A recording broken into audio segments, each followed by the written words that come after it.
Pickaxe. 5-day early access to every Cast Party episode, including Nocturne, ad-free episodes, behind-the-scenes info, exclusive bonus monthly one-shots, access to our community Discord where our community plays D&D games together, has game nights, and hosts so much more, all for less than the price of a single cup of coffee per month. Aren't convinced? Try out a free trial. 7 days free to check out the content that we offer only exclusively on our Patreon. Patreon.com/castparty. Support your favorite D&D podcast, all while getting some awesome perks. Patreon.com/castparty. See you there, cast and crew. Welcome, cast and crew, back to Nocturne, A Curse of Strahd Tale. My name is Ryan McManus, and I will be your director for today of the funeral. You can find me running the Cast Party socials at Cast Party D&D or on my personals at Rye.McManus.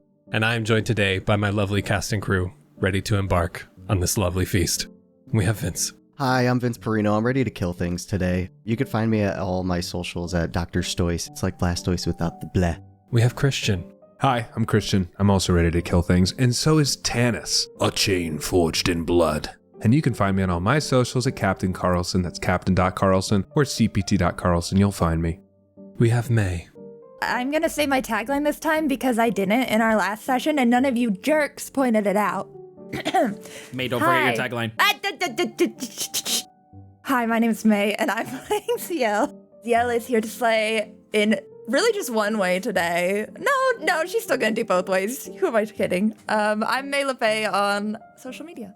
And back for his 9th introduction, we have Jose.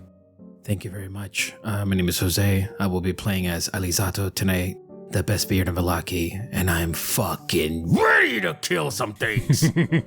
You can find me on all socials at DMJoseG. All right, y'all. You're here for the feast, so I'll make it quick. Zielle and Tannis chatted before bed about killing and shit. Morning rose with a crash of thunder. Alizzato had a hankering while Tannis was feeling under. You meet up at the church with Ali's pie addiction rising, seeing Milivaj speaking to the father, softly apologizing. Millie told Alizzato to guide you to the coffin maker, all the way east in town, just past that elderly pie baker. Henrik's shop was boarded up, door barred from the inside, but some threatening words from Alizzato let the door open wide. Waltzing in and surrounding the man, words began to get harsh. He said the bones were upstairs, so up Theren began to march. Though opening a door, he triggered a spell, allowing eyes in the house and ultimately triggering hell. A half-orc vampire paladin pulled a war horn to his lips as coffins stirred and claws scratched as he threw a bag from his hip. Get the bones to the meeting point as 18 vampires awoke. I'll deal with these fools, the large half-orc spoke. Diving into the city, some left, some right. Some went down to the streets while others went to the roofs out of sight. Now Theren is alone with this hulking mass of a man, Alizzato not too far behind, while Tannis, from his ungloved hand, threw his dart at Henrik's neck, killing him in one quick motion, splattering blood on Zielle's soft face. So now, let's start the commotion. Every vampire has emerged from their coffin, whether breaking free on their own strength and pure rage-fueled will, or clawing through the rotten wood that sealed them inside for God knows how long. Theren, you stand in this damp attic, cobwebs strewn about, and now pieces of lumber scattered across the floor from these broken coffins, with a large, plate-covered, decaying half-orc vampire blocking the door downstairs. You are now alone in this attic. Alizzato, again, not too far behind, close to the base of the stairs, while Tannis and Zielle are in the woodworking area of the house on the first floor. This is going to be probably the most important role of the night, as we are going to take this role through the rest of the event. Would everyone please roll initiative? Why would you start like that? My dice can hear you. I got a 19 on that. 12. It's an 8. It's a 10. Probably the best possible person to be going first. We're going to start off the feast with Theren. Ooh. Can they hear me? Downstairs, yes, the door is open leading downstairs. This man is just blocking the doorway. The bones are outside. I don't know where they're taking them. There's a meeting place. Go after them. I got him. As I say that, you could see all of these purple and black tentacles start to come out of Theren's body, from his back, from his head, from his legs and arms everywhere. I'm casting Arms of Hadar. Yo, dude. What do you need nice. from me for that? It is a strength saving throw. 7. Okay, it was a strength saving of 13. So he's going to take 3d6 of necrotic damage. Let's go. So it's 11 altogether. He also can't take reactions until his next turn. As these purple tendrils just emerge from your shoulder, your back, most swing about just in a circle around you, but the ones that sprout from your chest drag this being in, dealing that necrotic damage as they dig their fangs into the armor, being able to pierce through it. Some of the tentacles actually stay and wrap onto his body a little bit. They're like ethereal looking, so they're not like physical form, but it still looks as if they're covering his body. I'm going to cast Hexblade's Curse on him as well with my bonus action. That purple mist just hovering about him, trying to penetrate that metal of Sunni that he wears around his neck, though carved and scratched. We're going to move to the half-orc vampire. Now beaten and mist-covered through Theren's Arms of Hadar, is going to look down at you, Theren, towering over you. You can call for your friends all you want. It's done. So you might as well die. As he takes a large warhammer off his back and plunges down at you. Theren, this is going to be, with his maul, a 17 to hit. Oh yeah, that hits. Ooh, terrible damage from him. 5 bludgeoning damage as he just wields it with one arm right off the bat and comes down, clipping your shoulder on the way down. That is going to be the end of his turn, and we are going to move to Tannis with Alizzato on deck. I'm going to retract that dart back into my wrist. Can I use my bonus action to put my mask on? And then I think I want to head, like, at least open the door to the building to see if I can see any of these creatures scrambling off in any direction. Absolutely. Feel free to give me an investigation check as you go to the front door. Okay. And these are technically undead, correct? Yes. Unfortunately, that is an 8 on my investigation check. It is so hard to keep track of them with their inhuman speed. It is just blur, left, right, up, down, front, and center. There are some that are going towards the east gate where you guys entered Vallaki. There's others that go towards the RSX stockyard. A mass of them seem to run more west towards the center of town. They seem like they are trying to spread out at this point. So I'll just turn back over my shoulder and say, they're spreading out. I don't know where they're going, but some of them are going to the town center. But I am going to turn back towards this stairwell. I guess I could use the last 10 feet of my movement to get myself a little closer to the stairwell there to try and assist Theren. Perfect. And with that, we are going to move to Alizzato. Okay, I'm gonna run up. I'll use my movement to get up to the top of the stairs. And then I want to just confirm that I can see Theren and that I can see this creature. You can see both. That would be 25 movement speed. Perfect. I got 30. And when I get up to the very top, I'm gonna look at Theren. I'm assuming he was just slashed by this creature, probably bleeding somewhat. And then I'll look at the half-orc and go, oh, look at you, beauty. And I'm going to Primal Savagery. So my nails are going to grow sharp. My eyes are going to darken. And I am going to make a melee attack. Ooh, that's a dirty 20. That's going to hit. 1d10 acid damage. So it's a 10 acid damage. Nice hit.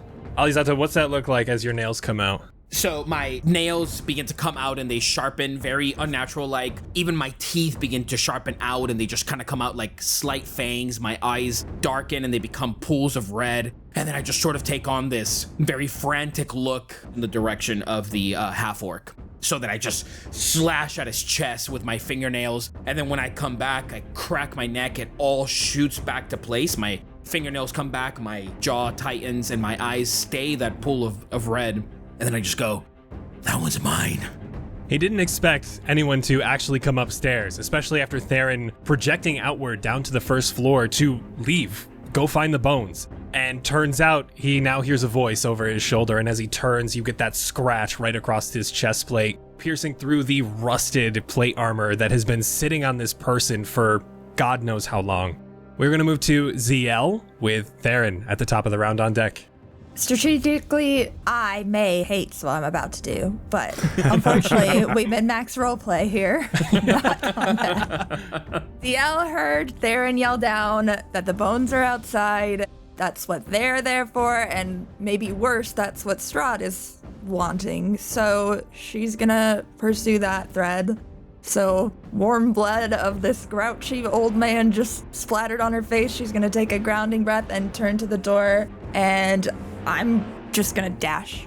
Tannis said the thing about the town square. If that's where it seems like most of them are going, I guess I'll just start there. So I would dash 60 feet. I think the door's like 5 feet behind me, right? Yeah, you have about 10 feet to the door. The idea that Tannis opens the door and Zielle just goes zoom. Right, like I'm closing it, I'm like turning back to the stairwell, and then I see her like, like wheel back around. I'm like, God. The wave of gold hair flying past. Tannis absolutely set you up for a beautiful sprint directly out the door, leaving it wide open for you. Zielle dashing outside, starting to see the commotion going on around town. There are already dead bodies sprouted throughout these city streets. And with you exiting the coffin maker's house, Zielle, I would love an investigation check, please. 12. It is similar to Tannis. It is very hard to see where they are going, where they might have gone already. It is hard to see, though, from your guess, if the mass is going to the main center, or at least western, more into the city, you can assume they are probably bones in tow. If Theren yelled down, they have a meeting point, following the mass might be a good idea to do so. That's what I was gonna do. Thanks, 12 investigation. Theren, we are to you. I'm gonna pull my sword from my back. I'm gonna pull it back enough where I'm going to try, with the new pointed ends to it, try to just stab it into his side. Ooh, okay. 24 to hit. Absolutely Damn. hits. Please do your Oh, damage. thank you. Let's go. 8 slashing damage. I do have my hex as well, yes. That adds an extra 2.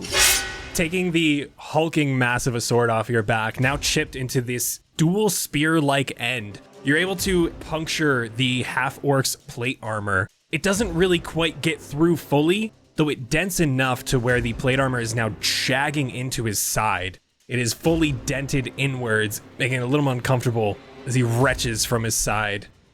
We're going to move to the half-orc vampire, who is now cracking his bones, shifting his plate armor back into place as he just takes a hand and wipes some of that purple mist off of him.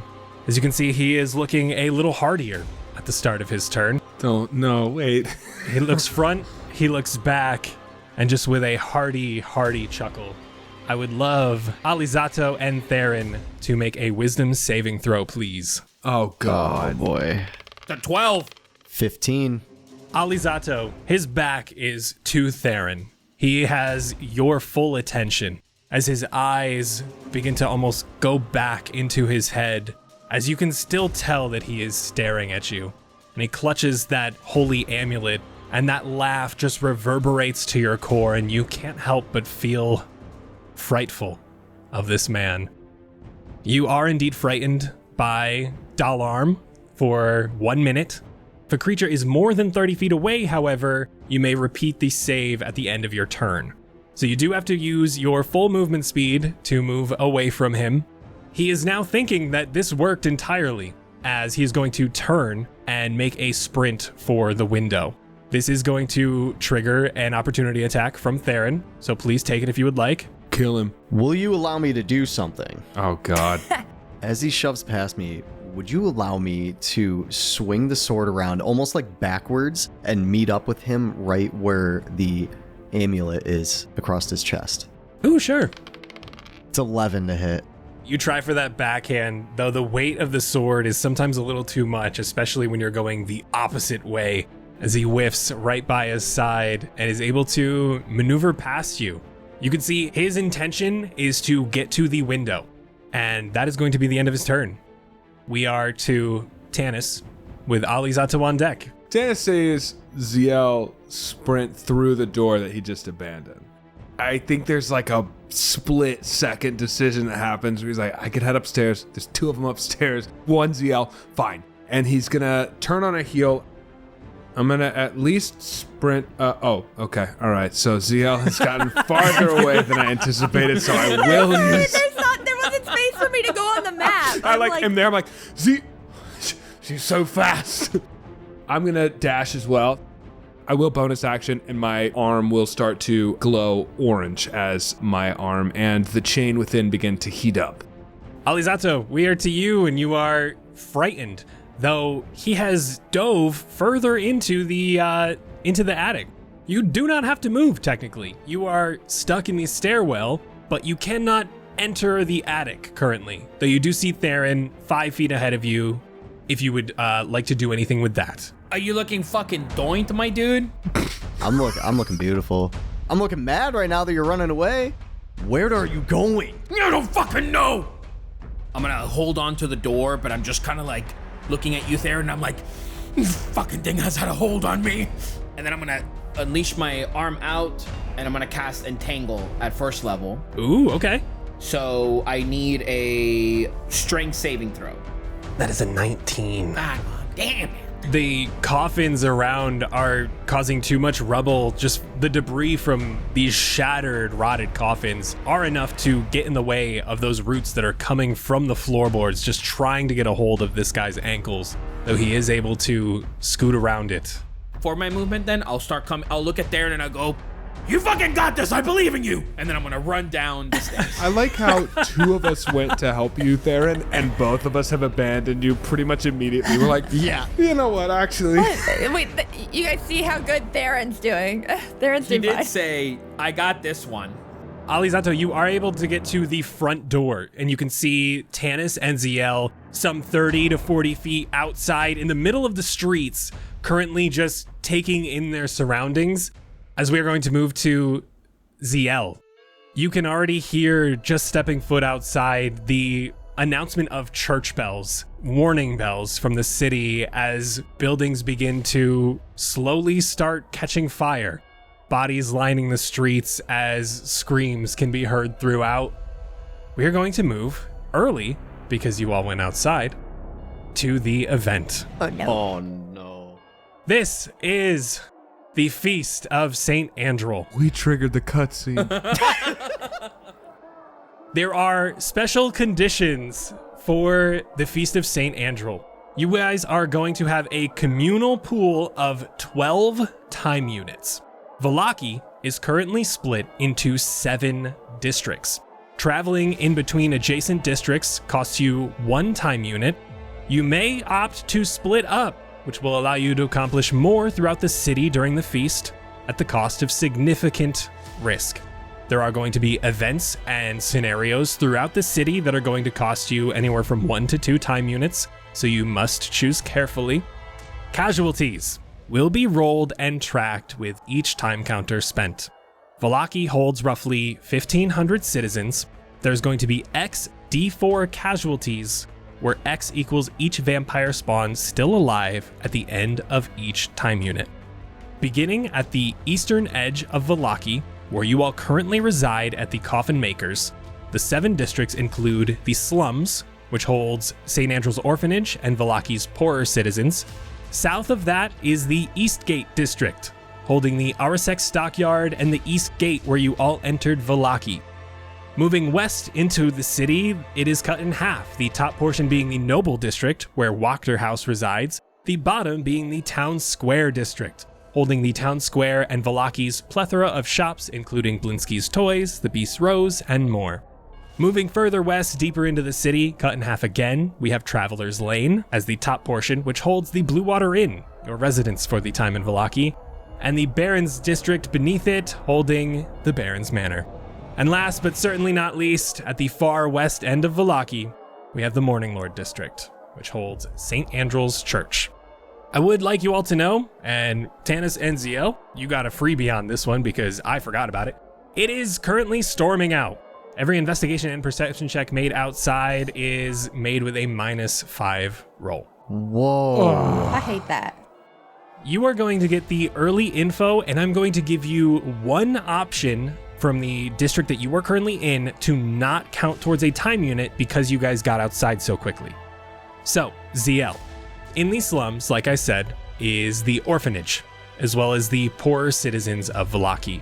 Looking down the street towards the orphanage, you see a familiar face standing at the orphanage gate, kitchen knife in hand, facing down a single lone vampire. The bloodsucker seems entirely at ease, like it's a cat toying with its prey.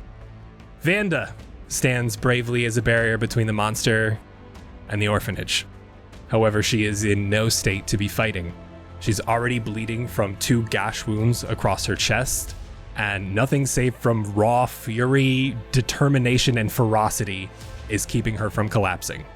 As she looks down the street and makes eye contact with you, though too weak to even speak, she shoots you a desperate, pleading glance. As well as Tannis, entering these streets of Vallaki in these slums, you spot families running into their homes with vampires chasing and clawing at the doors behind them, though realizing they can't get in, they dive deeper into the streets. They're slamming doors and screams throughout, but the one thing that you specifically hear, Tannis, is a yelping from an alleyway. As a crumbling, blazing pile of rubble collapses, blocking a nearby alleyway, as you see a poor dog seemingly wanting to help the citizens. No! Though it is standing bravely against the flames, crying as he just can't get by. Zielle, you can pick one of these without costing a time unit. They will both cost you 1 time unit each. I'm giving you a freebie for getting outside so quickly. As we move to the top of the next round, every action is going to cost a time unit, collectively as a group. I'm gonna go to the orphanage. Even though I know I've been baited, I'm still gonna go because guess what? Roleplay, baby. Zielle's gonna go and charge in and attack this vampire from behind. I don't know how that works in turn of time unit. That works. We will go in combat order. I should specify as well, I apologize, as we start getting into these specific events and scenarios throughout the feast, each one is going to have a different option for them. Some of them are going to be combat encounters, some of them are going to be skill encounters, and some could even be social encounters. So it all depends on the specific event that is going on and what you might like to do during this. The orphanage is indeed a combat encounter. Kill them all. And you said there's just one? Just one single vampire facing down the orphanage. Zielle, please feel free to make your attack if that is what you are looking to do. Please, Sune, please. It's a 13. The frantic footsteps of your heels on the slick cobblestone have you a little off kilter as you run up behind him, and the pleading eyes of Vanda, seeing you as a beacon of hope, is enough to catch you off guard as you swing your shoulder down at its back, missing, sadly, as it turns and hisses at you. With Zielle being the end of the round, we are going to move back up to Theren. Theren, you are still in this attic. You see the half-orc paladin beelining it towards the window. What would you like to do? When he ran by me and I tried to swing at him and I missed, the momentum of that just keeps me spinning, and I'm going to go down to a knee, and as I do, I'm punching down at the ground. As that happens, a large amount of those tentacles formed on my forearm, and they inject themselves into the ground and shoot towards where he is. They come from underground and try to grab at his legs. I'm casting Hold Person. Ooh, okay. Wisdom saving throw. 13. That's a 7. Yes! Yes! Go! Fuck yes! Yes! These tendrils emerge from the floor from your fist. They travel throughout the floorboards as they make their way over, glide up this half-orc's plate armor, and just hold him directly in place. He tries to make his move and thrusts forward, though no movement can be done. You're going nowhere. I'm going to walk over in front of him. You would be able to make that 30 feet over there. It is going to be his turn. Does he make the save at the start or at the end? At the end of each of its turns, the target make another wisdom saving throw. That is going to be the end of his turn as he is grunting and just trying to get a hold of his legs. Though as the mist continues to seep up the armor, it finds himself slowly being frozen in place as he just looks at you with these furrowed brows and the tusks coming up and a snarled grin. He's going to try to make that save once more. That is a 14. Oh my god, come on, dude. As that grin comes over his face, he's finally able to crack his neck. Though you did end a turn as well as his regeneration for the turn. We're going to move to Tannis with Alizzato on deck. Every choice in a scenario made now is going to cost you a time unit. If you go help Zielle, no point is spent. You are just helping with that certain scenario. If you are going to a different scenario or a different district, it is going to cost you one of the time units. You currently have your max of 12 because Zielle got her freebie, so you have a full pool to work with. That's an extra one for the dog. You're welcome. Do you want to make the choice, though, or do you want to wait for your friends? I think as Tannis slides to a stop here, I see Zielle going after this vampire and start to fight it. And while I see the shuttle miss, I think I realize that it's Zielle, right? Like, Zielle has full competency in a combat scenario. She's about to, like... I got this. She's about to, like, donkey kick this vampire real fast, all right? So I'm not worried about that. And then I hear this yelp, and I'm like, friend? And I look over, and I see the dog. So what do I need to do in order to help this dog? This is going to be a skill challenge. I need you to tell me how you're going to help this dog. Oh, let's go. You are currently blocked by rubble caving in to block the entrance of this alleyway. It's about a 10-15 foot deep alleyway. He is back towards about the middle. He can see you. He can see the commotion outside, and this pup wants to help, though it can't get past the flames. With absolutely zero protection, I think what I'm going to do is I'm going to try and run up the side of this rubble to try and arc over the top of it to catch the least amount of flames in sort of a very acrobatic wall run in order to get myself into this alley without having to run straight over the heap of burning rubble in order to get to this dog and try and find a way out from there. So what do you need from me in order to make this awesome image happen? We are going to do an acrobatics check, please. 16. That is enough to pass. I am going to have you take 1 single point of fire damage. Amazing. As you are able to run and jump, you're able to get a couple feet on the wall to the side, on the right side building, the one that didn't crumble down and make this whole mess, as you are able to jump over and at least soothe this dog. You are on the opposite side now. What would you like to do now? I am going to sort of soothe this dog, feel a connection to it. And what I'd like to do, have you seen the videos where they sort of throw the dog into a jump? Like they throw it and then it jumps off of something. Yeah, that's what I'm trying to do. I'm trying to throw it at that same wall so that it can do what I just did. And it sort of bounces off of that wall around and is able to go and start to help people. Tannis, what are you doing after that to get over the wall? If I throw the dog and that works, then I'm going to try to go back the same way that I came. I'll take a couple steps back and I'm going to try and wall vault back over to follow the dog. I'm going to have you first roll an animal handling check, and then we're going to do another acrobatics roll for you. That was a 16. As you begin to cup this dog in your chest, you have your arm hiked under its back legs, and you're kind of giving it the 1-2, like you're about to throw a kid into the pool. You're getting him ready with each hike, and he finally catches on, he understands, and with that third hike, his hind legs are able to push off of your throwing arm, and is able to almost wall skirt off and avoid most of the flames. And now I need an acrobatics check. I don't want to talk about this. I really don't. 8 total acrobatics check for me. You are still going to get on the other side. However, slipping off the wall, you do fall into the rubble slightly. You are going to take 5 fire damage as you begin to then roll on your side outside of the rubble, the burning debris that was this house, though you and the dog are safe on the opposite side. Dog's good, that's all that matters. Tannis, however, every event is going to have rewards or consequences, depending on if you fail, if you leave, if you succeed, what have you. Does he get a treat? You are going to get to control Dutch for the remainder of the feast. My buddy. Dutch is going to use the Mastiff stat block. No harm can come to Dutch because dogs do not get hurt in my campaign. That's what I'm talking about, baby. Dutch is not allowed, though, to attack. Dutch is more of a combat utilizing tool. He's a retriever. I get it. He can grapple, he can retrieve, he can deliver. However, because he can't get hurt, he also can attack. That's fair. pat out the flames, like shake it off of my now sort of singed clothing. I look over and I'm like, all right, Touch, let's have some fun, yeah? As we are going to move to Alizzato with Zielle on deck. When I'm standing at the door, not leaving the house yet, what do I see in front of me?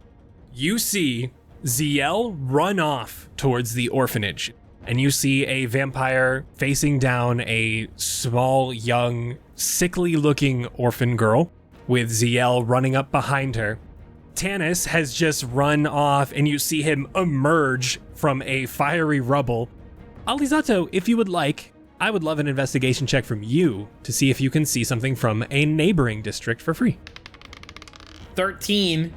Alizzato, from the south, you've heard the bells ringing throughout the city from the east gate. It's almost a warning. Once one bell goes off, the other gates start to ring, and then the whole city is aware that something is going on, something wrong, something bad. From the east gate, your attention is drawn from the bells, and you can see a pile of citizens trying to force their way out of the east gate, though the gate seems to be closed. It seems they're trying to escape the city before the rest of this mayhem continues. And then one thing catches your eye, Alizzato. Oh. The colorful visage of your best friend Ricky. Though he is being chased by one of these vampire spawn, as you can see, he is bolting for the Arasek stockyard. Is that going to cost me how many points to get there? That'll only cost you 1 point to get there because it's an adjacent district, so you are good to go. But it will then cost you another point to engage in a scenario there. Oh, fuck. But if you are engaged in a scenario there, your other friends can come help you without wasting those points to then get there. I'm gonna stand by the door, and I'm just going to like a absolute paralyzing panic comes over me as I'm seeing like all of the death that's happening. And then I kind of shout out, "Theren, are you okay?" I've stopped him for a moment, but he's probably getting through it. Then I'm going to just look at him, still feel that fear. I'm gonna run towards the cluster of people that are trying to escape. So in that eastern direction, I'm gonna go towards Rick, that area. So with Alizzato moving towards the stockyard district, that is going to take us down to 10 time units total. From there, would you like to engage in one of the scenarios? Either helping these citizens piled at the gate or trailing behind Ricky? So if it's okay with you guys, I'm gonna spend a good boy point and go over to the gate. Great idea. Great idea. Rick Davio's fine. Hopefully not, but... Because I'm rolling after each time unit is spent. We had one for the pup. We had 43 casualties, bringing the total town population to 1457. Moving to the stockyard. Oh my God. We had 52 casualties. Oh my God.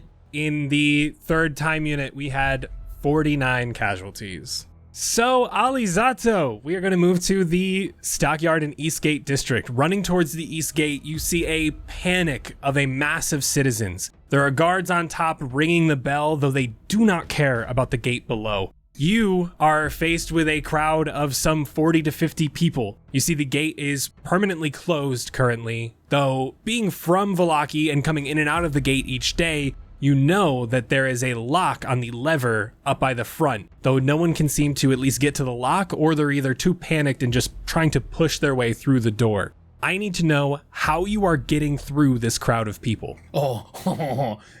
Okay, hold up. I'm gonna go ahead and I'm going to wild shape Okay. into a baboon. Oh, shit. What? I'm gonna run, rip a leaf from my chest, and then rub it up against my hand, and as the dust comes forward and the wind catches up to me, it's gonna run over my face, peel my skin back, and I'm just gonna transform into a baboon. I have a 30-foot speed and a climb speed of 30. What I am going to do is that I am gonna go ahead and try, if possible, to jump over the people to get to the gate. I would love an acrobatics check with advantage because you used your wild shape for this, please. Oh, let's go. Oh my fucking God. Total of 8. You are not able to get fully through, Alizzato. You are going to take 3 bludgeoning damage from this crowd of individuals as you are about halfway through. That's okay. Would you like to continue? Absolutely. My foot will like push up against a cheek and then like scratch at a forehead that I don't really mean to. Internally, I'm saying, "You fucking, I told you to grow hair. And then I just sort of like keep doing that. Yeah, I'm gonna keep trying. Perfect. All right, I would love another acrobatics check with advantage. Your foot slipped off the shoulder of one of the citizens as you've plummeted into the swarming crowd, nearly getting trampled, as you're able to reach a hand up and grab a shoulder and lift yourself, almost launching yourself like a slingshot off the shoulders of two citizens. 16 plus 2 for an 18. There you go. As you are able to hoist yourself on top of this crowd and make your way over the swarm of people, you're able to get to the lock that is by the lever. I have a 16 intelligence as a baboon. So yeah, I'm just gonna fucking unlock that thing and let the people out. I would love an athletics check, again, with advantage, because you are a citizen of Vallaki and you have done this time and time again where you have to be let in and out of the city.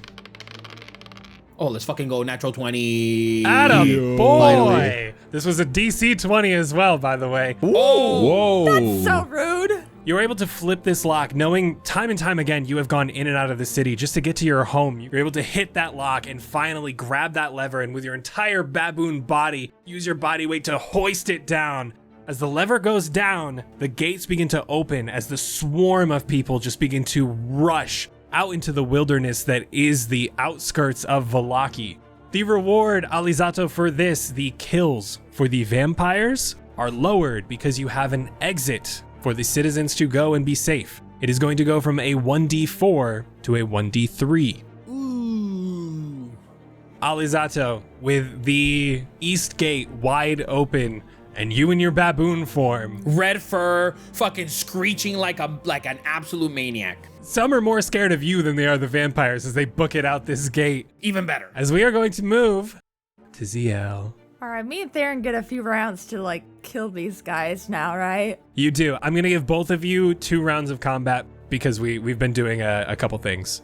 Listen, I just wanted to get the vampires' attention away from the child. What I missed, whatever. I'm gonna swing down to try and hit it again. Have at it. I'm rolling real dice now, and that's how we do it. It's a 23 to hit. There you go. That is absolutely going to hit. Please roll your damage. I would like to use Divine Smite. Yeah, you would. It's 7 base damage, 14, and 1d8 extra against undead. Oh. How's 22 damage total? Yeah, damn. Get away from the kids! As this shuttle swings down and crosses just where this vampire hit Vanda, right across the chest, you imbue your shuttle with the love and grace of Suni, right as it digs into his skin, as you're able to rip the rest of it through, blood spurting out as the radiant damage takes hold. That was a great hit. This vampire is not feeling too hot about that. It is going to move to its turn. As this vampire gets this gash right across the chest, it looks at you with almost a devious smirk on its face as it begins to writhe down its arms and begin to flex itself. Though, in a moment, it looks confused as the blood is still dripping from its chest and the wound isn't healing like it thought it would. As he looks down and just hisses straight at you, he's gonna come with a claw attack. Ooh. He can try. That's only gonna be a 13 to hit for the claws. Not even close. Glide right off your armor as it's gonna go in for a bite, and that's gonna be a 15 to hit. Not even close. It goes to try to grab for your armor, though it gets in the way and it just chomps right down on that plate. You're able to swish it off with your shotel. As Zielle, we are back to you. Oh yeah, I get to go again. Actually, let me give Vanda a swing. Yeah, go girl. She comes from behind, and you can see the knife nearly come to you as she goes to stab through its torso, but she misses and goes wide and goes nearly right into your stomach. Almost got it. And now, Zielle, your turn. I kind of like shove it off from like trying to bite me with one arm, turn it into like a full pirouette, and then come down with my shuttle on the spin around to attack it again. Fuck yeah. 22. Oh, yeah. 4 plus 3 is 7 slashing damage. That pirouette into another nice slash across his chest. It gets the shoulder this time as it hunches over and tries to relocate its shoulder back into its socket to come back and take another bite at you, Zielle. Starting right off with the bite in the mid-stomach. That is going to be a 25 to hit. Motherfucker. Wow. I sincerely apologize. It does have to make the claw attack first, so it is going to do that first because it has to have you grappled or incapacitated or restrained to try the bite. So I apologize on that. That is my fault. That'll be the roll for the claw. It is going to choose to not do damage and instead get a grapple on you. And now we are going to try for the bite. As the pirouette comes down, it gets its shoulder back in, and it just goes for a bear hug across your stomach. And that is going to be a 21 to hit, Zielle. You're so lucky. They're just barely hits. With the bite, that is going to be 6 piercing damage plus 9 necrotic damage. Ow. As the fangs sink into your hip, Zielle, your target hit point maximum is reduced by 9, equal to the amount of necrotic damage. Necrotic. And from down there, you can hear the vampire begin to slurp as your blood stops dripping and instead slides down the being's throat, seemingly revitalized by that attack. Zielle, you are currently grappled. We will get to that. However, we are going to move back to the house. We're just having a moment. It's fine. Theren, Hi. you are face to face with Delarm, the half-orc vampire. He is just broken free out of your purple mist hold. What would you like to do? While the tentacles were crawling up his body, Theron's lifting up his sword and angling it at a way where he can try to hit him in the neck and where the amulet is on his chest to try to almost break it off his chest. 20 to hit. That is going to hit. Please roll your damage. Okay, let's see. Come on, please, please, please. 11 slashing. As you come down and you swing, you get that sword lodged in the neck, and it does hit that amulet. It cracks and breaks, and the chain falls down, the amulet hitting the wooden floor of the attic. As he just looks down at it and looks up at you, Fuck Suni. Kill his ass, Theren. he stands up tall, ready to grab this maul once more as he's shaking off the rest of that frozen feeling. Like his muscles were tight and taut, and he's finally able to relax as he's feeling a little better as he raises that maul once more with his unbridled strength, and he's going to come down for a two-handed maul attack on you, Theren. Okay. With a natural 1. Oh! Theren, would you please roll me a D100 as I use the crit fail and crit success tables? Let's find out what happens to Delarm here. 42. Theren, you are able to maneuver around Delarm while attacking and harassing him. The tentacles are coming at him from every angle as you are hitting him left, right, and center. Theren, you are able to, after an attack, automatically succeed in grappling your opponent if you are willing to, or you are allowed to shove him as well.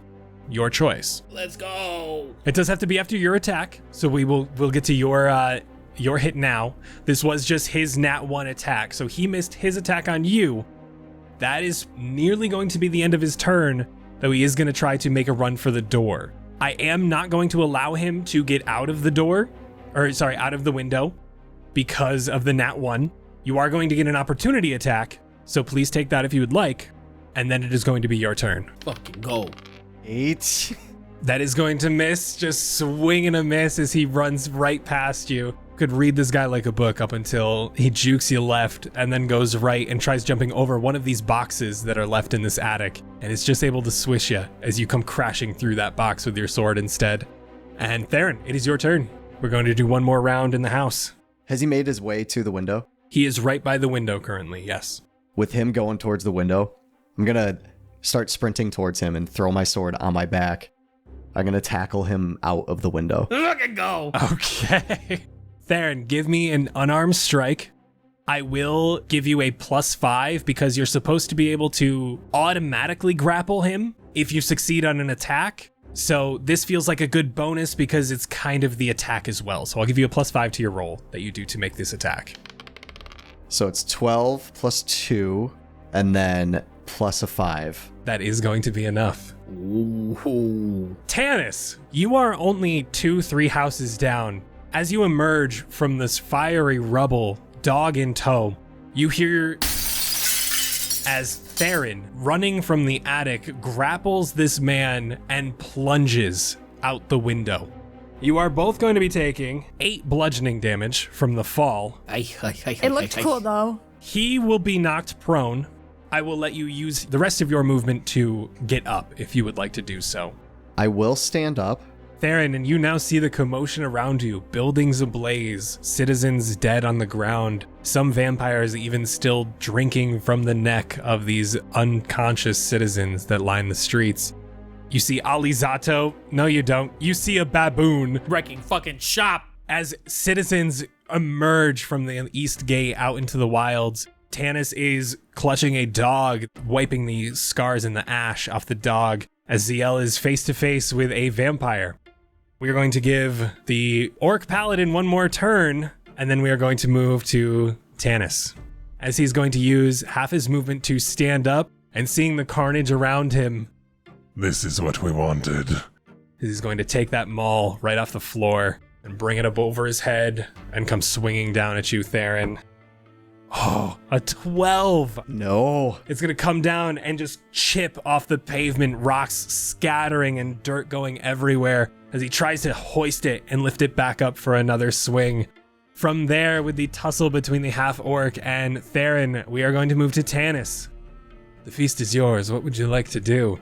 The events that you can jump in on is helping Zielle at the orphanage or continuing with Theren at this half-orc beast of a paladin.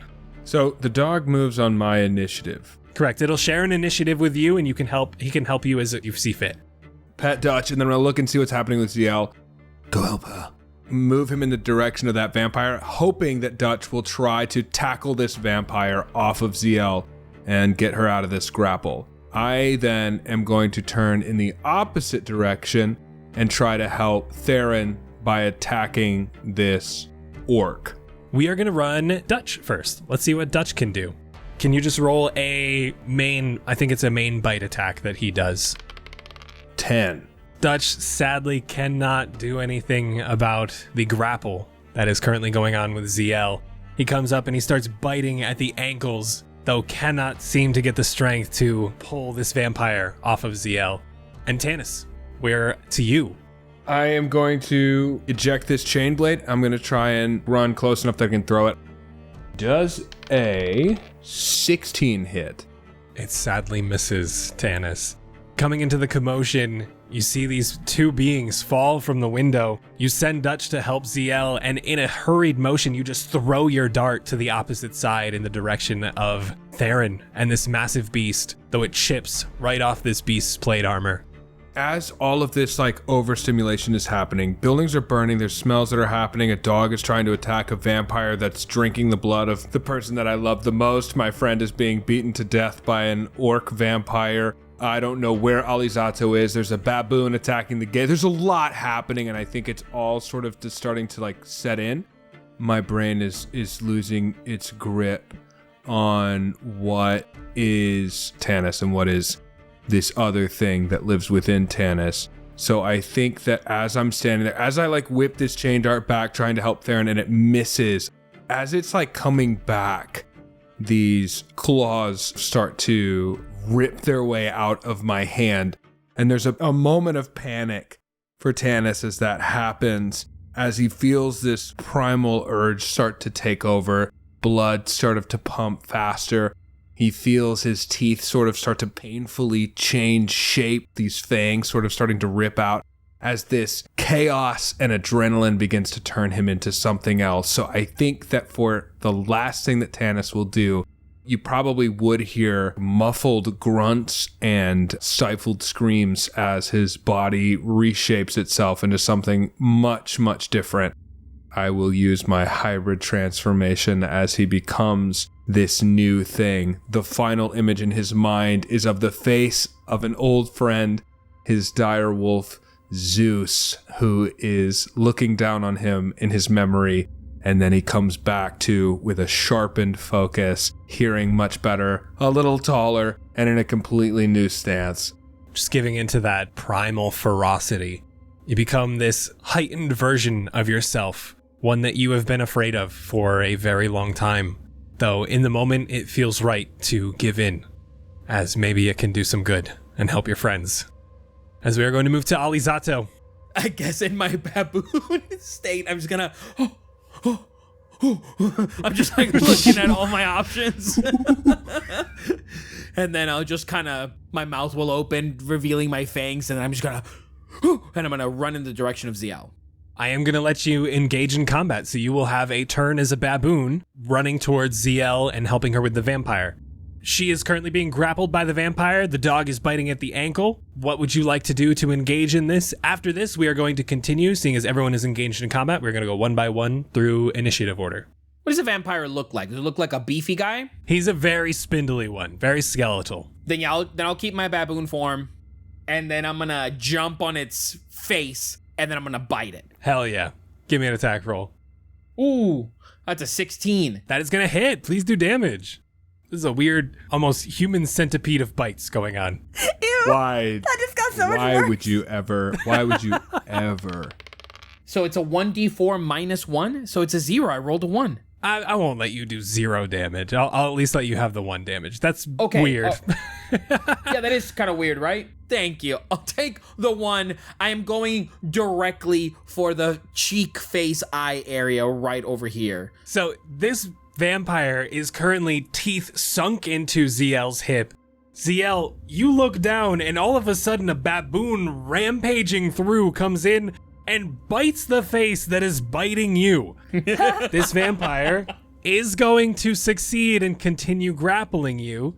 It is going to get its own turn now. So it is going to unsync the fangs and it is going to now continue with 2 claw attacks. Zielle, that's going to be a dirty 20 to hit. Oh my god. What happens if my armor class is 20? Meets it, beats it. It is going to hit, yes. So that is going to be 8 slashing damage. As with that wound open, it comes and slashes once more with another claw attack. That's going to be an 11. The second one is going to miss. So you are ungrappled, and it is actually going to be your turn now, Zielle. We have Theren on deck. Zielle kind of staggers because she is barely standing. Seeing that Alizzato, or I guess this baboon, who I guess I would assume is Alizzato. You can hope. I'm assuming it's on my side. I'm just gonna go with it. I'm not gonna question it. I'm gonna swing at him. I'm gonna risk it. For the kids. 19 hit. Absolutely going to hit. Please do damage. 5 slashing damage. Get away! Not a bad hit, but not as good as you had hoped. With a swing from your shoulder, we are going to move to Theren. You are currently engaged with the big half-orc vampire. He is up next, and after that we have Tannis. I'm going to jump on the ground. I'm going to try to grapple his legs and hold him in place. The half-orc? The half-orc, yes. Okay. Oh my god. This werewolf's gonna hit somebody, I think. So you, Theren, are going to roll athletics. I am going to roll athletics or acrobatics. Oh, shit. Oh no. 11. 22. You see, as you drop to the floor and go for the legs, it knees you off and it hits you right in your left shoulder as you nearly topple backwards. I'm going to roll 5 feet to the side to get out of the way of his trajectory. And then I'll just come up on, at least on a knee, so I'm like half up. With Theren being done, we are going to move to the half-orc paladin. The half-orc paladin just needs you right off of his legs as he's lifting that maul once more with 2 hands, now seeing a broken man on the floor on his knees in front of him. An easy execution. Oh. For a dirty 20 to hit, Theren. Oh god. Theren, that's going to be 9 bludgeoning damage. Though as you see this maul above his head, a familiar pink glow takes over the mace. One that you recognize from Zielle. Though as it begins to swing down, the pink imbuing the mace itself begins to turn into this scarlet red as it begins to rot before bashing you right down across the head. So that was 9 bludgeoning damage on top of 5 necrotic damage. I am resistant to necrotic. Okay, so that's going to drop down to 2 necrotic damage from that. That is huge. With that out of the way, he remains towering over you as he readies his maul once more, and we are going to move to Tannis with Alizzato on deck. Tannis finishes morphing into this new form, again, not fully conscious of the choice, and he is sprinting in the direction of this half-orc. Tannis, you're going to see Theren on the ground getting hit in the head on his knee. When his head whips back, you just see blood like pouring out of his nose and mouth. And he just gives that little smirk to you and spits blood on the guy's foot. As the eyes look over, you get that same green glint that you get if you like shine a light at an animal at night. That very terrifying animalistic impression as those eyes flicker over to you, and you just hear that like snarl as he looks towards you, and you spit blood, and he just sprints. And I'm gonna throw some attacks, just these claws coming up, one arm orange with flame as it seems to be continuously burning. Let's get it. Does a 19 hit? Absolutely does. A whopping 5 damage. In this form, I can't justify the idea that he thinks to use this coin that he's found. In my mind, this is very much him having sacrificed his mind for these instinctual powers. So I am going to take a d6 of damage. You got it. Roll a 1 to hit the orc, roll a 5 against myself. I'm going to go ahead and roll another attack. Yeah, I don't think that's going to hit. So I'm going to hit with that 1, swing with the other hand, and miss. But that'll be the end of Tannis' turn as he's just sort of like standing over this orc. The blood is crackling off of the heat on his glowing claw. As we're going to move to Alizzato. Wait! Oh. One last thing, because I still have Dutch. Can Dutch Oh, try? yes, please. Dutch is still involved in the fight over with Z. Can he try again to grapple? Come on, Dutch, please. I'm begging you. This is for Dutch. It's not even for me. Dutch, no! Okay, yeah.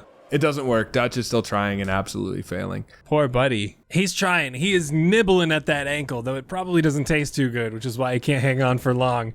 With the shaky arm of Vanda, I am going to give her one more swing quick. Oh! Zielle, can you roll me a d6 for Vanda? She's going to hit with that knife. Oh, haha, look at that, a 6. Nice! Vanda, with a shaky breath, tries one more time to steady herself, grasps the kitchen knife with both hands, and plunges it into the back of this vampire before realizing that she has had enough, the amount of blood just spilling from the wounds as she is going to nearly crumple over, still alive, though out of energy completely. As Alizzato, that is you, my friend. God, this thing's still up. I'm gonna look over at Zielle, and I'm just gonna turn my head and then big grin as I'm gonna use a bonus action to shape back into my regular form. And then as an action, primal savagery again, grow my nails, pools of red in my eyes, my teeth grow out, and I'm gonna make an attack against the vampire. Question, since we are all clustered here, do I have advantage on that hit? I would give it to you. I would do flanking. You don't have to. You don't have to, it's all right. I like flanking. If you guys get flanking, so do the enemies. All right. Then yeah, let's do it. It is looking rough, this vampire. God, I hope so. 18. That is going to hit. 3 points of acid damage. One final swing at Zielle with its claws. Bet. 21 to hit. God, no, it just took Zielle down for sure. Yeah, I hit. Wow. Zielle's gonna have a scar. That first one is going to do some damage. That is going to be 10 slashing damage from this claw, Zielle. Join the club. Oh. Join the club. I'm down. As this being reaches its claws right into your abdomen, Zielle, as it just hisses in your face and brings you close before letting you drop to your knees. As it takes the other hand and is going to swipe at Alizzato. Let's fucking go. 22 to hit Alizzato. 22? Boy. Alizzato, that is going to be 8 slashing damage as the left comes and slashes across your face. Híjole. All right. I'll be honest with you guys. If I get hit, it's gonna be a bad time. As we are going to move to Zielle, who is next in initiative. Oh, cool, death saves. Jose, I'm not sure if you know this. I roll death saves in secret for everyone throughout this campaign. Zielle, I want you to describe the scent back in Avrosa. When you got to the Temple of Suni, you found refuge in the temple, alone in your room, and it was the first time that you ever heard that voice. I want you to describe the scent and your feelings that night. Oh my gosh. It felt safe. Probably warm is the best way to describe it in a way that Zielle hadn't really known before, other than earlier that night with Azria and her family. The Sun Elves are a very aloof and unemotional people, and Zielle was kind of different in that way, so to be surrounded by such friendly, warm people and the scent of rose and cinnamon and amber, just everything felt right. As you fall to your knees, ultimately slumping over, that scent hits you one more time as the rain begins to fall around you, peacefully hitting the cobblestones, soaking your hair, almost cementing it to the road beneath you. As we are going to move to Theren. As he peers down at you, I am done with you, boy. Let me go about my business. Theren spits up a little bit more blood. He just looks up at him as he says that, throws a handful of blood into his face, and it starts to burn him a little bit. And I'm casting poison spray, so he needs to make a Constitution saving throw. that's a 12. 13. So he's going to take a 1d12 poison damage. 10 poison. That's what we like. This blood spurting in his face begins to burn and corrode his already decaying vampire flesh. As you can see now, his cheekbone is entirely disintegrated, and you can see the teeth and jawbone underneath, as that one tooth is now just open to the air. Your business is with me. You're going nowhere. He begins to wipe that blood off the side, and he feels the inside of his mouth through his cheek. And he grasps that maul tighter, hoists it once more. Theren, that is a 13 to hit. AC 13. Theren, this is his last charge of his corrupted smite. That pink mist once again take over the maul. First is 9 bludgeoning damage from the maul itself, as well as 9 necrotic damage as the rot begins to take over and deepen that pink as it comes and strikes you right over the head. That's only 4 necrotic damage for you, though, right? Because you're resistant? Doesn't matter, though. No. God damn. I only had 7 left. He laughs, and he wipes some of that blood off of his chin and reaches down and pats you on the shoulder as he thrusts your body forward as you fall limp into the rain-filled streets. As he looks back at Tannis behind him, seemingly unfazed by this monstrous beast, and begins to walk away, Tannis, if you would like a opportunity attack. God, this sucks. How's a store-bought 20 do? How to do it. So that's going to be 18 damage. Now, 10 of that's normal, 8 of that's necrotic. As this claw comes and slashes across the back, it seemingly breaks his chainmail on the back of his torso, clawing right through his decaying skin. You have some of the skin rotting underneath your fingernails as you exit that wound. He looks back with a Don't make me take you down with him. as he continues to stroll, and he is now 30 feet deeper into the city away from you, Tannis. Though that definitely took a number on him, along with his poison spray from Theren. Tannis, that is your turn. Are you continuing to pursue this vampire, or do you want to help as you peer over your shoulder and see Zielle slumped over in the rain? And Theren now as well. I think that may be one of the few pluses of being in this form, is it's just instinctual information at this point. However, I think cracking through to the subconscious would be the scream that turns into a gurgle from Zielle. That as he turns to walk away after watching Theren go down, I see him strolling away. This vampire that's attacking Zielle and Alizzato is still standing, correct? Correct. When Zielle goes down, he is going to sprint over and try and take 2 attacks against this vampire. Please do. It is on death's door. It's huffing and puffing with a kitchen knife lodged in its back. So the first attack, missed, but the second attack, try a natural 20, baby. Attaboy! This is yours regardless, but I would also love a D100 as well, as I'm going to give you a little boost on your next attack as you have taken out this vampire looming over Zielle. 81. You have advantage until the end of your next turn. Oh, Nice. Let's go. On anything, any attack roll, investigation check, skill check you want to do, you will have advantage on the next roll that you make. As I sprint over, if I may describe this incident, this 9-foot hulking werewolf form crashes into this spindly vampire in a flash of teeth. This mouth sort of like clamps down on the throat of this vampire, and these claws just start pulling at the chest and at the back, ripping this vampire apart until it's just littering the street with its pieces.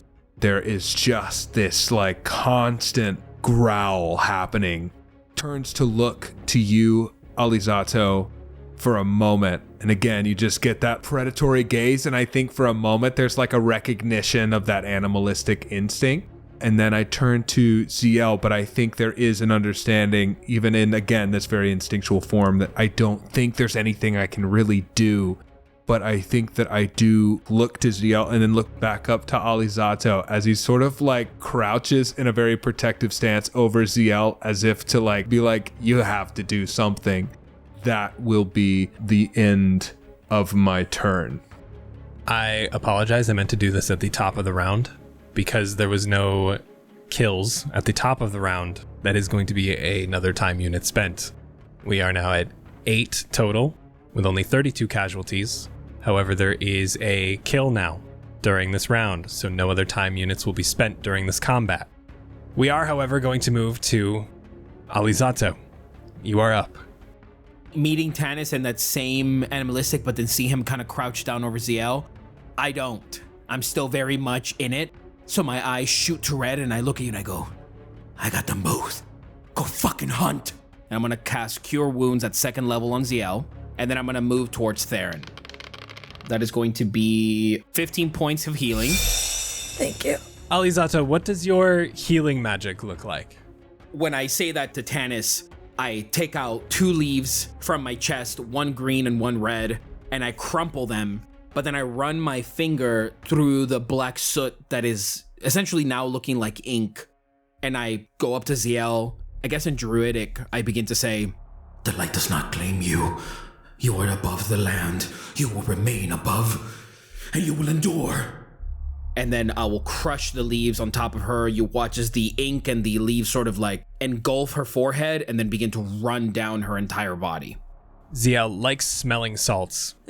That cinnamon smell mixed with Alizzato's healing magic brings you to. Where's Vanna? I think that's the first thing I look for. She is collapsed next to you. It is your turn as Alizzato sprints off towards Theren.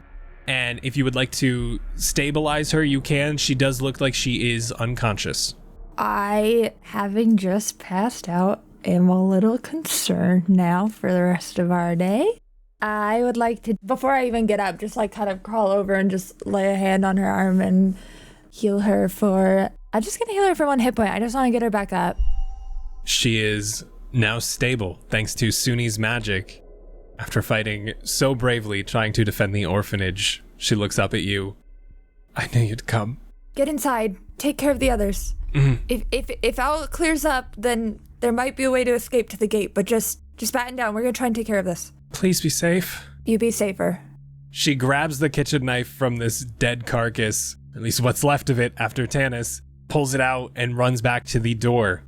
Zielle, the orphanage is spared from the feast for killing the vampire outside its doors, and you have the gratitude of Vanda and Headmistress Belasco for a favor in the future. But now we are to the top of the round with an unconscious Theren. With your back on the ground, the cold cobblestone beneath you, as you gaze up to the sky, the storm clouds hovering above as lightning begins to crackle, with the sound of the church bells and warning bells spreading throughout the city. Your eyes begin to get heavy, the raindrops smearing across your face, Theren, growing up, throughout your time with your siblings, some nights were harder than others. Finding a place to live, finding your next meal for the day. You wouldn't even eat sometimes, ensuring that Baron and your other sibling were fed. And Baron one night, alone in a rain-filled alley like tonight, looked to you in your younger years, before everything happened. Theren, is it ever gonna get better? What did you say to Baron that night? As long as we're all together, it will always be good. With the two of you by my side, there's no bad in this world.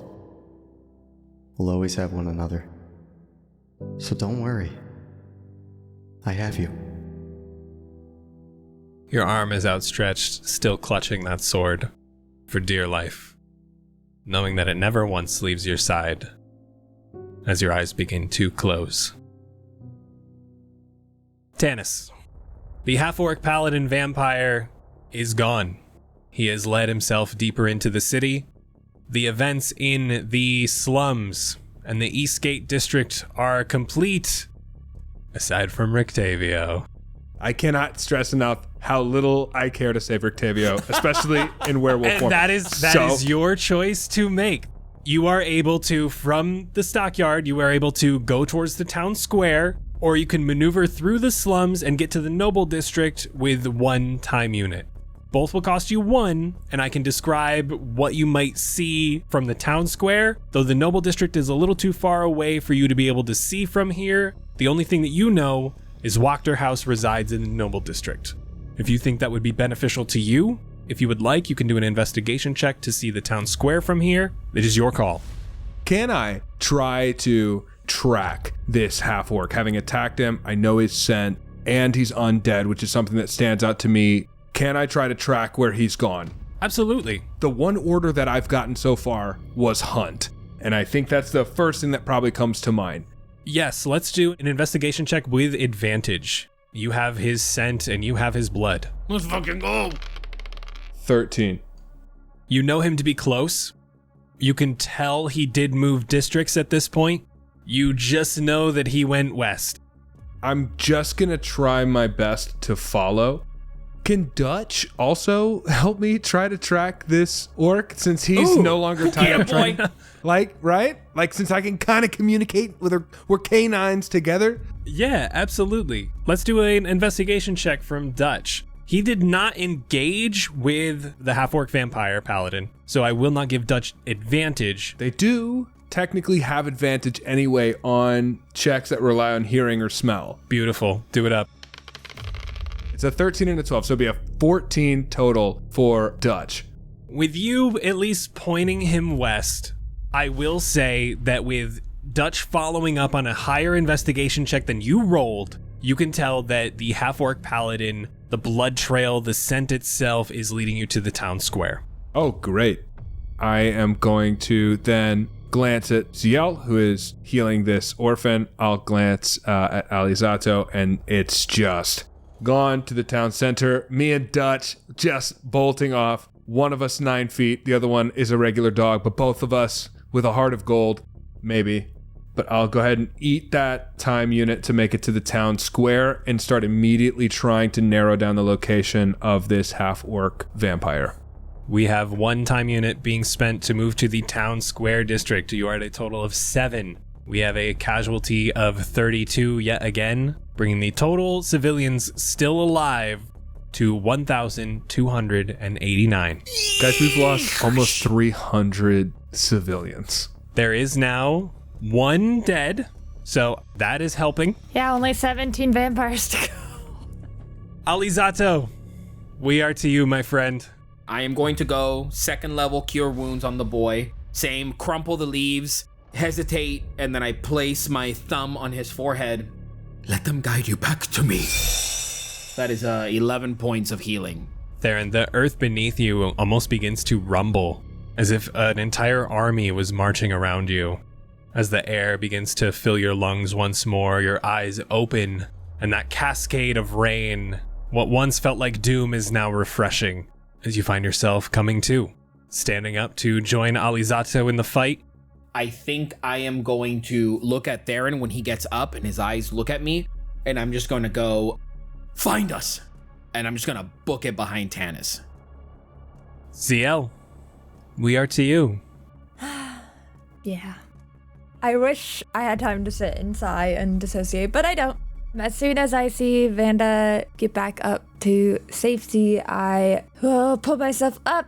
I guess I want to at least go through the town square anyways, so I'm going to follow Ollie and Tannis. But I am now thinking how hard it was to fight one singular stupid vampire and that Irina is alone at the church. So I'll be keeping an eye out for anyone who might have those bones, but I'm also kind of thinking of heading that direction, so I'll follow them.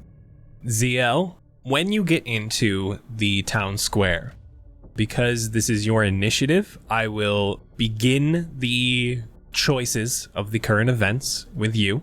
If you want to make this decision, you can, or if you want to wait for the others, you are able to. This is a bit more bustling than it was back in the slums or even the East Gate. After the citizens ran out of the gate, it was pretty sparse. Though you're looking for vampire with bones, but you come to find potential allies. You see guards facing off with 2 or 3 vampires on their own, and also across the courtyard, you see Isaac easily butchering a vampire in front of his face with his arm glowing like a red-hot coal. Fire protruding from his palm as he is facing down vampires of his own. Where the vampire orc paladin has joined in on the fight against Isaac, as the 2 vampires with guards are seemingly beginning to chase the guards away as their demeanor changes, seeing one of their guardsmen fall. The guards are currently terrified and are being chased by these 2 vampires. Isaac has dealt with 1 vampire himself. Another is beaten and bloodied. One seems at full strength, and the other is now the vampire paladin. He's pretty beaten up too, yeah? 100%. Okay, nice. Oh, go Isaac. He's doing something helpful for us. No. Don't trust them. Don't trust He's them. doing something good. We're killing him. Our schedule says not to kill Isaac till tomorrow. Okay, yeah, sure. Enemy of my enemy. I will give you the options, Zielle. You can either help Isaac in a combat challenge, or there's a skill challenge in saving the guards, distract the vampires, or gain their attention, allowing the 4 guards to flee and find reinforcements. Okay, do I need to roll anything extra to see if anyone's holding like an item or bag or Bag of bones? the bones, or I can see that I don't see anyone holding something like that? Give me an investigation check, and once again, it is going to be -5 because of the storm. God. What about a perception check? We can do perception, absolutely. Let's do perception. 18. Oh shit, let's go. Come on, Zielle. Zielle, across the courtyard, you see again these vampires protruding deeper into the city. Some on the rooftops, some scattered throughout the streets. But one in particular, you see diving across from one rooftop to another, skeletally thin with elven ears and dark black leathers on, with a bag straddled behind her as she dives from one rooftop to another, heading west. I will shout to my party members, there, the bones. And You can say fuck the guards, you can say fuck Isaac if you want to. Fuck all of them. Fuck all of them. Isaac's doing great. If he beats vampires, that's great for us. If the vampires beat him, that's great for us. I feel a little bad about the guards, but I think we'll save more people if we can get a safe place and also stop Stroud from getting what he wants. So I guess I'll like chase after them. I don't know if I can like kind of hold my action to see if the others follow before I cross over into using another unit, but would this be going into the next area, or can I just follow them? This would be going into the next district if you were to do so. You are more than welcome to chat. Please feel free. I am always open to chatting during combat. The bones right there. She's on the roof. I can fly after them. Yes, let's go. We can pursue them. And we have to get to Irina anyways. The church is that way. It's west. And anger sort of fuels to me when I see the half-orc and Isaac. But then when Zielle says something more important, then I'll just sort of like look back. I guess I'll wait until my turn, but I can fly after them. Since we're not engaged currently, I will let you guys chat. I will let you guys prep. You can do free actions. If you want to wild shape, if you want to do any sort of prep work, now is the time before we get into another event or move to a different zone. If I can see the bones, then I have a way of keeping track of them afterwards, so we'll never lose them. Yeah, perfect. She's up there, the one in the dark leather, the half-elf. Wild shape into a raven and immediately go fly after them. That's my last wild shape. I would like to lay on hands myself for 5 more hit points. My plan, unless one of these other guys makes me change my mind, is to follow along like in the streets. I have no way to get up to the roof easily, so I'm gonna kind of like do the best I can to follow, so I'll heal before I go to do that. Theren, you could see his eyes getting like really bright. He's focused straight on that half-orc. Yeah, I saw that coming. Get him, boy. Tannis and Theren both have like a similar gaze, just like locked on this half-orc. It would be 1 time unit to engage in Isaac's scuffle. It would be an extra time unit if Alizzato and Zielle are breaking off and going for the bones. Yeah. Yeah. What does that put us at, 5? That would put you down to 5. That would put us at 5, Hey, but we're into the that's not next bad. area. We have the next area. We have a lot of opportunities here. We've gone through 4 areas. Well, we've been into 4 areas, and that's like half our time. So We can let's kill see. this half-orc, but more importantly, we could kill Isaac. Oh my god! He's killed as many vampires as we. But he's fighting, and now he's hurt, and he looks sad and bloody, and then we kill him. Wait till he kills more. No, he said he looks great. I don't care. It's one less thing we gotta do tomorrow. He's feeling wonderful. Yeah, he's fine. He's having the time of his life fighting these vampires right now. He'll be weakened tomorrow. The bomb will get him. Okay, there's 2 of us. I got a plan. I have a plan. Look at my face. Look at my face. It's okay. I got a plan. No, I'm running. It's fine. You guys do you. I'm running after Ollie. You see Isaac takes his battle axe and takes his swing down one single arm as he swipes across one of the vampire's stomachs as he flames another to the side. And he looks back at Alizzato and Theren. Are you guys gonna fucking do something or what? I'm gonna flip him off before I wild shape. He takes specific note of the werewolf running throughout town. Why did I say something? Yeah. Alizzato in bird form flying to the skies. Zielle, as you... 50 feet. 50 feet. Zielle, as you take off down another side street, going west even further, you hear the pounding of hooves and a cart behind you. As My boy? Rictavio, Yeah! scouring through the streets, diving through and trying to avoid the mess that has been made throughout this feast with the rubble, the bodies, and the burning buildings. What in the hells have you done? Why would you assume it was us? You're new. I just assumed it had to be you. We're fixing it.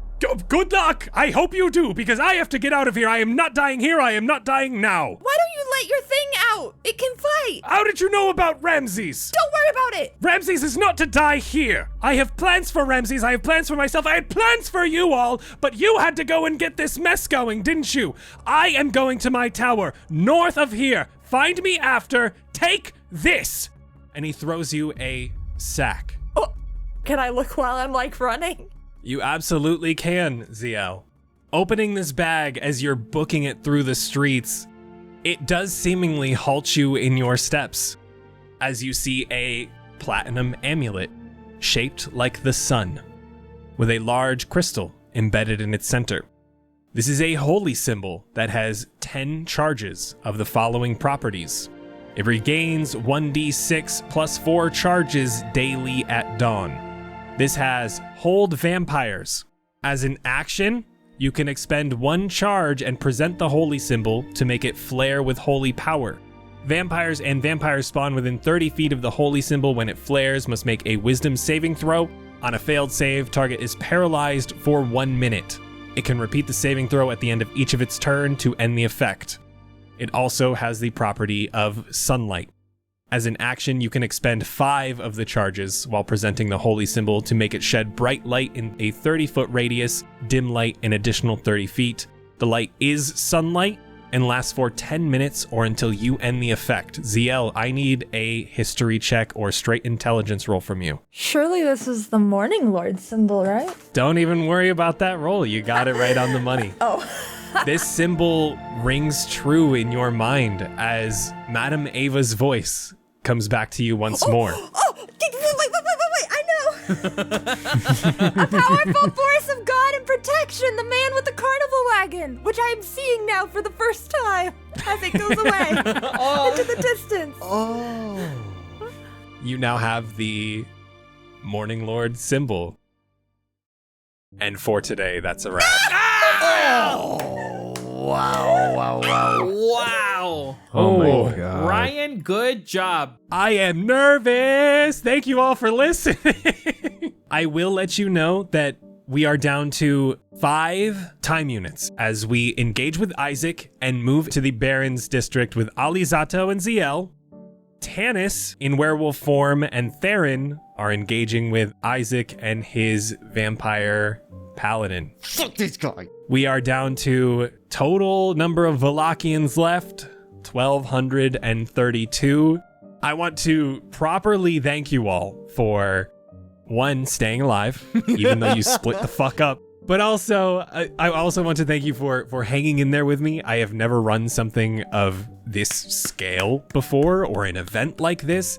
I want to thank you all for being on top of your characters. I want to thank you all for your creativity and just your kindness, as always. As we run through the Feast of St. Andrew, we are more than halfway through our time units, and God knows what the rest of the day holds as we embark on a fight with the man you are supposed to kill in 1 day's time. The other half pursuing a half-elf running from rooftop to rooftop. Oh, it's bone time. It's Bone time. It's time to bone. It's boning time. Shut the fuck up. Oh my God. Bye, everybody. Bye, guys. Bone o'clock, baby. bone o'clock.